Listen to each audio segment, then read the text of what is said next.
Halo semua, saya Dwi. Di dalam video ini saya akan menjelaskan sejarah perkembangan komputer generasi pertama hingga sekarang.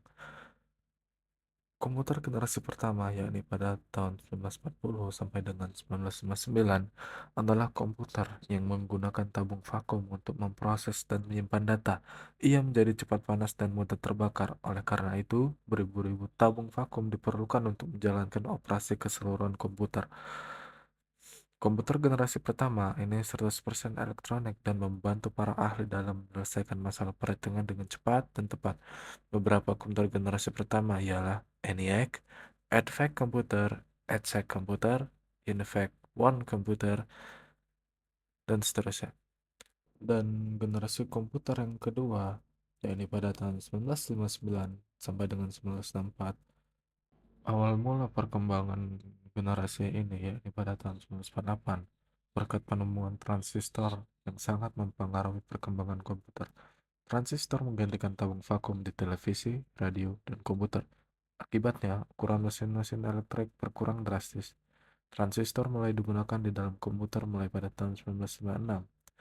Dan penemuan lain yang berupa pengembangan memori inti magnetik membantu pengembangan komputer generasi kedua yang lebih kecil, lebih cepat, lebih dapat diandalkan, dan lebih hemat energi dibanding para pendahulunya.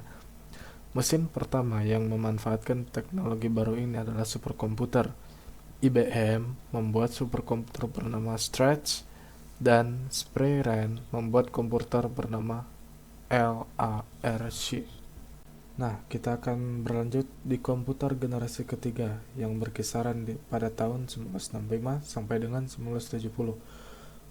Walaupun transistor dalam banyak hal mengungguli tiup vakum, namun transistor menghasilkan panas yang cukup besar yang dapat berpotensi merusak bagian-bagian internal komputer. Nah, batu kuarsa menghilangkan masalah ini. Jack Kilby yang adalah seorang insinyur di Texas Instruments mengembangkan sirkuit terpadu pada tahun 1958. Integrated Circuit atau yang disingkat dengan IC mengkombinasikan tiga komponen elektronik dalam sebuah piringan silikon kecil yang terbuat dari pasir kuarsa. Para ilmuwan kemudian berhasil memasukkan lebih banyak komponen-komponen ke dalam suatu chip tunggal yang disebut semikonduktor. Hasilnya, komputer menjadi semakin kecil karena komponen-komponen dapat dipadatkan dalam chip. Kemajuan komputer generasi ketiga lainnya adalah penggunaan sistem operasi yang memungkinkan mesin untuk menjalankan berbagai program yang berbeda secara serentak dengan sebuah program utama yang memonitor dan mengkoordinasi memori komputer. Nah, kita masuk pada pembahasan terakhir, yakni komputer generasi keempat yang dimulai pada tahun 1970 sampai dengan masa sekarang. Setelah integrated circuit, tujuan pengembangan menjadi lebih jelas, mengecilkan ukuran sirkuit dan komponen elektrik. Large Scale Integration atau disingkat LSI dapat memuat ratusan komponen dalam sebuah chip. Pada tahun 1980-an, LSI ini di-upgrade ke tingkat Very Large Scale Integration atau singkatnya VLSI yang memuat ribuan komponen dalam sebuah chip tunggal. Nah, tingkatan ini di-upgrade lagi teman-teman ke Ultra Large Scale Integration atau ULSI yang dapat meningkatkan jumlah tersebut menjadi jutaan. Kemampuan untuk memasang sedemikian banyak komponen dalam satu keping yang berukuran setengah keping uang logam. Nah, hal tersebutlah yang mendorong turunnya harga dan ukuran sebuah komputer. Hal demikian juga meningkatkan daya kerja, efisiensi, dan keterandalan sebuah komputer. Chip Intel, yaitu C4004 yang dibuat pada tahun 1971, membawa kemajuan pada IC dengan meletakkan seluruh komponen dari sebuah komputer ke dalam sebuah chip yang sangat kecil. Sebelumnya, IC dibuat untuk mengerjakan suatu tugas tertentu yang spesifik. Kini, sebuah mikroprosesor dapat diproduksi dan kemudian diprogram untuk memenuhi seluruh kebutuhan yang diinginkan.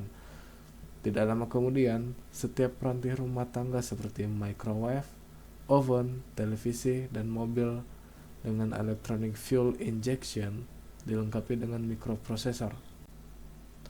Perkembangan tersebut memungkinkan masyarakat umum untuk menggunakan sebuah komputer. Nah, komputer tidak lagi menjadi dominasi perusahaan-perusahaan besar atau lembaga pemerintah. Pada pertengahan tahun 1970-an, perakit komputer menawarkan produk komputer mereka ke masyarakat umum. Komputer-komputer ini yang disebut mini komputer dijual dengan paket peranti lunak yang mudah digunakan oleh kalangan awam. Peranti lunak yang paling populer pada saat itu adalah program word processing dan spreadsheet. Pada awal 1980-an, video game seperti Atari 2006 menarik perhatian konsumen pada komputer rumahan yang lebih canggih dan dapat diprogram. Nah, kesimpulan apa sih yang bisa kita dapat dari generasi komputer yang pertama sampai dengan generasi keempat? Yaitu, evolusi komputer mencerminkan upaya manusia dalam menciptakan mesin yang semakin canggih, efisien, dan mendukung kehidupan sehari-hari. Dari alat besar berbasis tabung vakum hingga perangkat kecil yang diakses masyarakat luas, komputer telah mengubah cara kita bekerja, belajar, dan berkomunikasi. Nah, itulah sejarah singkat komputer dari generasi pertama hingga generasi keempat. Kita tidak tahu teknologi ke depan akan seperti apa, dikarenakan teknologi sekarang berkembang dengan sangat pesat. Oleh karena itu, kita harus melek pada teknologi dan perbanyak literasi tentang apa yang akan terjadi di masa depan. Sekian dari saya, terima kasih.